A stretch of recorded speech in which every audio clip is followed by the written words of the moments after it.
நான் சொல்கிறது கொஞ்சம் இமேஜின் பண்ணிங்களா, நீங்கள் ஒரு அப்பா கூட ஹாலிடேஸ் என்ஜாய் பண்ணலான்னு சொல்லிட்டு போகிறீங்க. உங்கள் அப்பாவும் ஜாலியாக உங்கள் கூட இருக்கார். ஆனால் அதுதான் உங்களோட கடைசி ஹாலிடேவாக இருந்துச்சுன்னா இருந்திருக்கு. இந்த ஒரு கேஸில் இருந்திருக்கு. இந்த ஒரு வீடியோ ஃபுல்லாக பாருங்கள். கிளைமேக்ஸில் ஒரு மரண ட்விஸ்ட் காத்திருக்கு. என்னோட பேர் விக்னேஷ். நீங்கள் பார்த்துட்டு இருக்குது மிஸ்ட்ரி சேனல். மறக்காமல் சப்ஸ்கிரைப் பண்ணிடுங்க. 13 வயசான ரெட்வின்னு சொல்லிட்டு ஒரு பையன் நார்மல் ஒரு லைஃப் தான் வாழ்ந்துட்டு இருக்கான். கிட்டத்தட்ட அவன் 7வது படிச்சுட்டு இருக்கான். 7வதுலேருந்து 8வது படிச்சுட்டு இருக்க பையன் நார்மல் லைஃப், காலையில் ஸ்கூலுக்கு போகிறது, ஈவினிங் விளையாடுறது, படிக்கிறதுன்னு சொல்லிட்டு நார்மலான வாழ்க்கை தான் வாழ்ந்துட்டு இருக்கான். பட் இவன் வாழ்க்கை வெளியே அப்படி இருந்தாலும் உள்ள பயங்கர மோசமாக இருந்திருக்கு. ஏன்னா அவங்க அப்பா அம்மா 2 பேருக்குமே நிறைய சண்டைகள் வந்திருக்கு.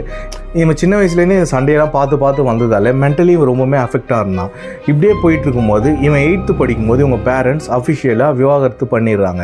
பண்ணதுக்கப்புறம் மோஸ்ட்லி இவன் அம்மா வீட்டில் தான் வளர்றான். இந்த ஹாலிடேஸ்க்கு மட்டும் அடிக்கடி அப்பா வீட்டுக்கு போவான். அந்த மாதிரி தான் ஒரு நாள் அவங்க அப்பா வீட்டுக்கு போயிருக்கான். சரி, ஒரு 10 days லீவ் இருக்கே, அப்பாவை போய் பார்த்துட்டு கொஞ்ச நேரம் விளையாடிட்டு வரலாம் அப்படின்னு சொல்லிட்டு அவங்க அப்பா பார்க்கலான்னு சொல்லிட்டு அவங்க அப்பா கிட்டேயும் போயிட்டான். அவங்க அப்பா கிட்ட போயிட்டு ஜாலியாக விளையாடிட்டு இருக்கும்போது அவங்க அப்பா ஆக்சுவலாக சிஸ்டம் ஒர்க் பண்ணிட்டு இருந்தாரா. இவன் என்ன பண்ணியிருக்கா, லேப்டாப் மேலே ஆசை வந்து எதனா கேம் விளையாடலான்னு சொல்லிட்டு அந்த லேப்டாப் டெஸ்க் மேலே இருந்த அந்த லேப்டாப் எடுத்து சும்மா யூஸ் பண்ணிட்டு இருந்தான். அப்போ ரேண்டமாக அந்த கேலரி பக்கம் போய் பார்க்கும்போது ஒரு ஃபோட்டோ ஒன்று இருந்திருக்கு. அந்த ஃபோட்டோவை பார்த்ததுக்கப்புறம் அவன் இறக்க போகிறான்னு சொல்லிட்டு அவனுக்கே அது தெரியாது. ஏன்னா அந்த ஃபோட்டோவில் இருந்த விஷயமே வேறு. அந்த ஃபோட்டோவில் என்ன இருந்திருக்குன்னா, அவங்க அப்பா ஒரு கேர்ளோட ட்ரெஸ் போட்டு இருந்திருக்காரு.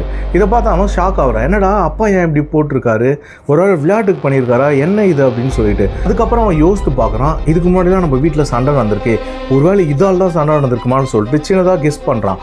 அதுக்கப்புறம் அவன் அதை யோசிக்கவே இல்லை. ஸ்ட்ரைட்டாக அவங்க அப்பா கிட்ட போய், அப்பா என்னப்பா இது கேர்ள் ட்ரெஸ் போட்டிருக்கீங்க அப்படின்னு கேட்குறான். இது கேட்டு அவங்க அப்பா ஷாக் ஆகிறாரு. என்னடா சொல்கிறேன், நீ ஏன்டா அப்படி கேட்குறேன்னு சொல்லிட்டு. இல்லைப்பா, டெஸ்கில் உங்கள் லேப்டாப் பார்த்தா அந்த லேப்டாப் நான் யூஸ் பண்ணிகிட்டு இருக்கும்போது இந்த மாதிரி வியர்டாக ஒரு 4-5 ஃபோட்டோஸ் வந்துச்சுப்பான்னு சொல்லிட்டு. இதை கேட்டு அவங்க அப்பா பயங்கரமாக ஷாக் ஆகிறாரு. என்னடா நமக்கு மட்டுமே தெரிஞ்ச விஷயத்தையும் அவன் பார்த்துட்டானேன்னு சொல்லிட்டு. அதுக்கப்புறம் அவங்க அப்பா இந்த பையனை கொலையும் பண்ணிடுறாரு. அடுத்து என்னாச்சுன்னு தெரிஞ்சுக்கணும்னா சேனலை மறக்காமல் சப்ஸ்கிரைப் பண்ணிடுங்க. இதோட பார்ட் 2 நான் அடுத்த வீடியோவில் போடுறேன்.